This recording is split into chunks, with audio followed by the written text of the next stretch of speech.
नमस्कार साथियों। सियासत की आबो हवा जब करवट लेती है तो सबसे पहले बयानों की तासीर बदलती है और फिर अजेयता का भ्रम टूटने लगता है।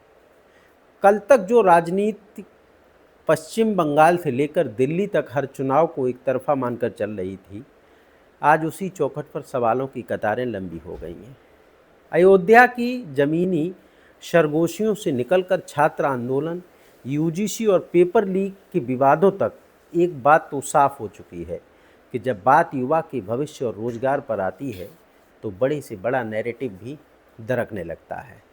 जेनजी यानी आज की युवा पीढ़ी केवल नारों और प्रतीकों पर ताली बजाने वाली भीड़ नहीं है, वह करियर, भर्ती, प्रतिक्रियाओं में पारदर्शिता और जवाबदेही को लेकर सोशल मीडिया से लेकर सड़कों तक मुखर है।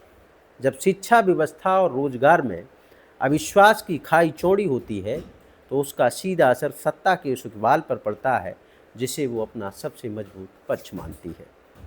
उत्तर प्रदेश की राजनीति में यह बात हमेशा से कही जाती रही कि सवर्ण जिधर झुकता है माहौल का रुख उधर ही मुड़ जाता है। ब्राह्मण और सवर्ण समाज केवल एक जातिगत संख्या भर नहीं है, बल्कि वह गांव कस्बों की चौपालों पर राय बनाने वाला ओपिनियन मेकर भी रहा है।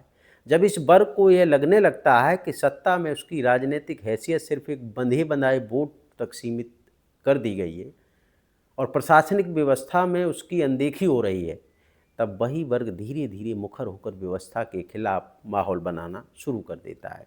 यही कारण है कि आज हर राजनीतिक दल फिर से उसी युवा और उसी पारंपरिक सामाजिक वर्ग की चौखट पर खड़ा दिखाई दे रहा है।